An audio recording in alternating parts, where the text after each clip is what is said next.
The seventh barn. Why you should never enter an abandoned field in Ohio. The voice you selected does not support this language. Please click the upper right corner to switch to another voice. They say every barn on that property was built for a child.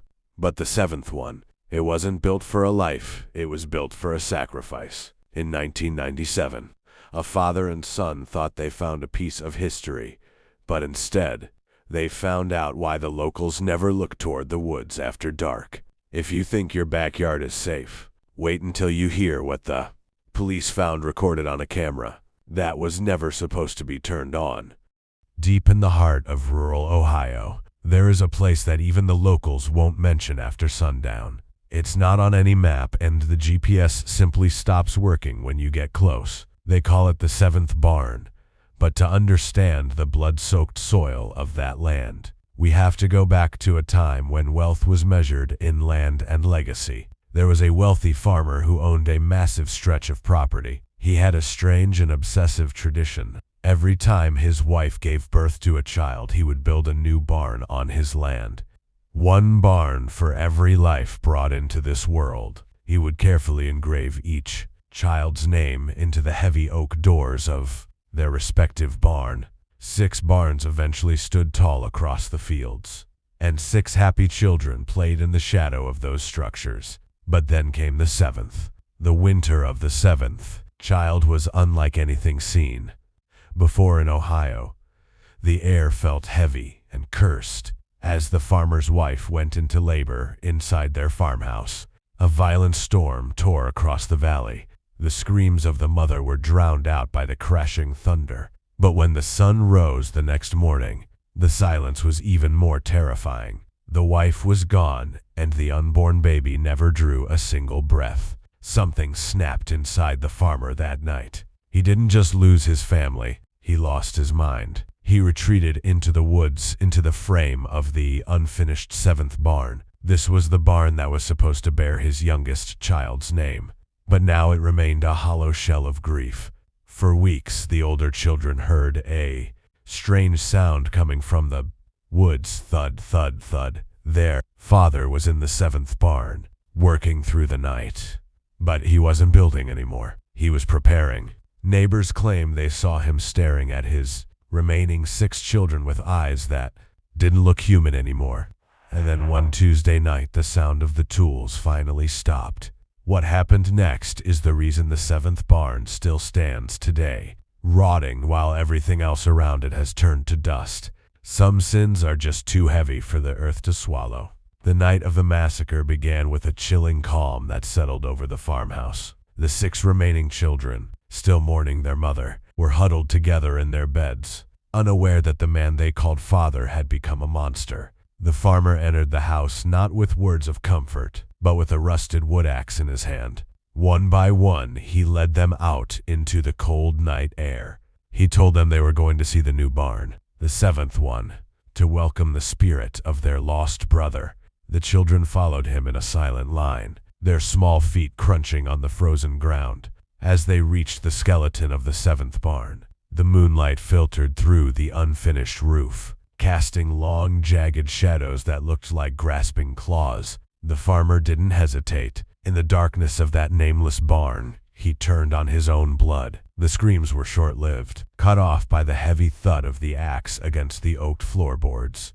He didn't just kill them, he sacrificed them to his own madness.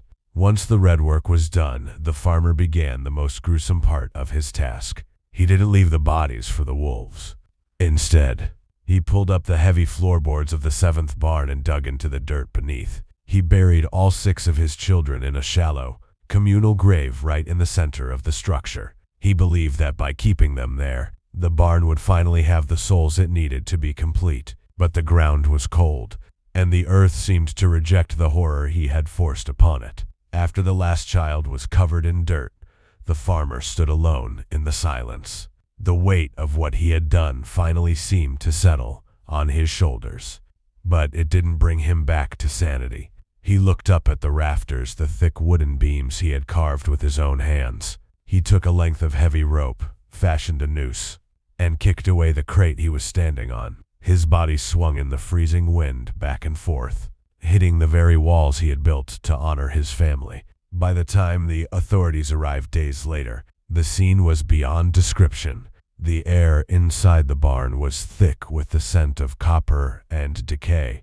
They found the farmer hanging, his eyes wide open, staring down at the spot where his children lay buried. The townspeople were so horrified that they tried to tear down every barn on the property, hoping to erase the memory of the farmer's sin. They succeeded with the first 6, but when they approached the 7th barn, something stopped them. For decades, the land sat abandoned, swallowed by overgrown weeds and a thick, unnatural fog. The local government sold off the surrounding acres, and modern houses began to circle the area. But the plot where the 7th barn stood remained untouched. Nobody would buy it. Real estate agents stopped showing the property after several people reported hearing the muffled cries of children coming from the tall grass. The barn itself began to rot, its wood turning a sickly gray, yet it refused to collapse. It stood like a tombstone in the middle of a graveyard that no one wanted to visit. By the 1990s, the story had turned into a local legend, a ghost story told by teenagers around campfires. But for one man, it was more than just a story. In 1997, a high school history teacher from a nearby town became obsessed with finding the truth. He spent months digging through old property records and maps that dated back to the 1800s. He wasn't looking for ghosts. He wanted to prove that the 7th barn was a piece of history that shouldn't be forgotten. He claimed he had finally pinpointed the exact coordinates in a remote field that most people thought was empty. The teacher decided to document his discovery. He didn't go alone.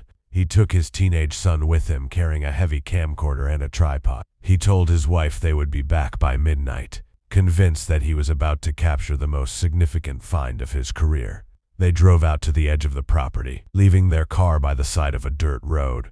According to the teacher's notes, he found the location by looking at the neighboring properties. While their barns were well kept, they all had nameplates on the doors, names of children that matched the census records of the farmer's neighbors from a century ago. It was a pattern he couldn't ignore. The last entry in the teacher's journal described the feeling of crossing the boundary into the farmer's old land. He wrote that the air suddenly turned ice cold, and the sound of the crickets stopped completely. He could see the jagged silhouette of the 7th barn in the distance, standing tall against the moonlit sky. He described a strange, rhythmic thudding sound coming from the ground beneath his feet, like a heartbeat pulsing through the dirt. Excited rather than afraid, the teacher and his son walked toward the structure. The lens of the camera pointed directly at the dark, open doorway. The next morning, the teacher's wife called the police. Her husband and son had never returned.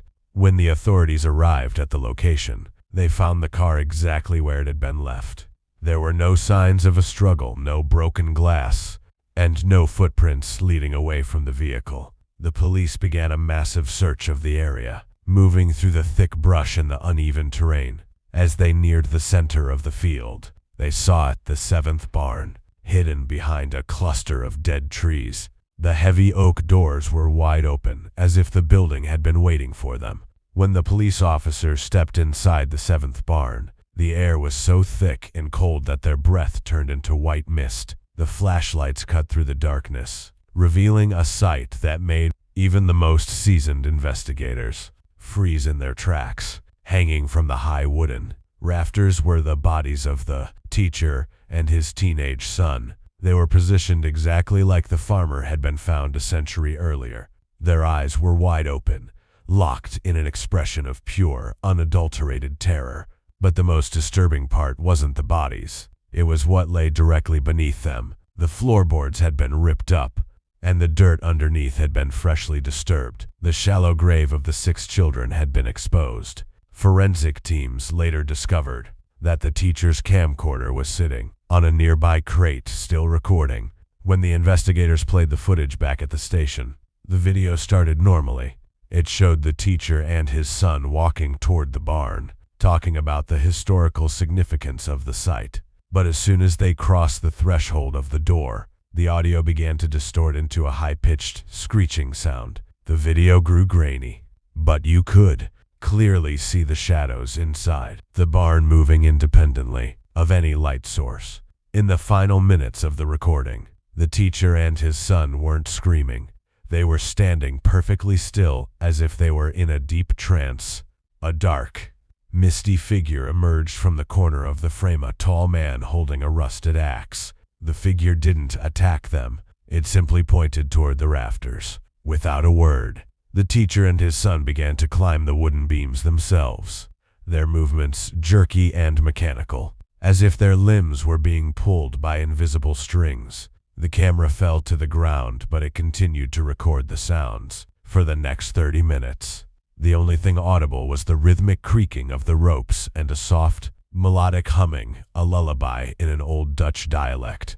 After the discovery, the local authorities officially declared the barn a crime scene, but the investigation went nowhere. There were no fingerprints other than the victims, and no signs of anyone else being present in the field. The case was eventually closed as a double suicide, but no one in the town believed that for a second. Today, the 7th barn is still there. The town tried to burn it down once, but the fire simply wouldn't take to the wood, despite it being dry and rotting. Now, a high chain-link fence surrounds the property with signs warning people to stay away. But if you talk to the people who live in the new developments nearby, they'll tell you that on quiet nights, the nameplates on their own barns start to rattle. They say that the farmer is still looking for more names to add to his collection, and the 7th barn is always hungry for a new story to bury beneath its floorboards. The mystery of the 7th barn remains one of Ohio's darkest secrets. After the tragic events of 1997, the local community tried to erase the location from memory, but the land itself seems to hold onto its scars. Urban explorers and paranormal investigators still whisper about the crying fields, claiming that if you stand near the fence at exactly 12:50 a.m., the atmosphere changes, the wind stops blowing, and the smell of freshly turned earth fills the air. Even in the dead of winter, it is a place where the barrier between the living and the dead has worn thin, fueled by a century of grief and madness. Some believe that the teacher didn't just find a location. He awakened something that was waiting to be fed. The footage from his camera remains locked in a police evidence vault, but leaked transcripts of the audio suggest that the humming heard at the end was actually a set of names being whispered. Names of people who hadn't even visited the barn yet. It's a chilling thought that the farmer's obsession with his children's legacy didn't end with his death. Instead, it transformed into a curse that seeks to claim anyone who dares to look too closely into the shadows of the 7th structure. Today, if you drive through the back roads of Ohio, you might see an old gray barn standing alone in a field, far away from any farmhouse. If you see it, don't stop. Don't look for nameplates on the doors. And certainly don't step inside to see what lies beneath the floorboards.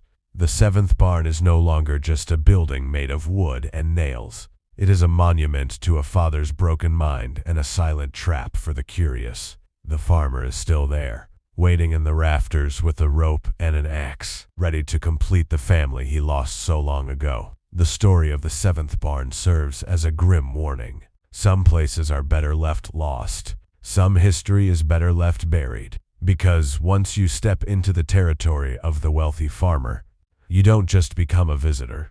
You become part of the legend. And in the world of the 7th barn, there is always room for one more name to be carved into the wood. Sleep well tonight, and remember, if you hear a rhythmic thudding beneath your feet, it might not be your imagination. It might be the earth of Ohio calling you home.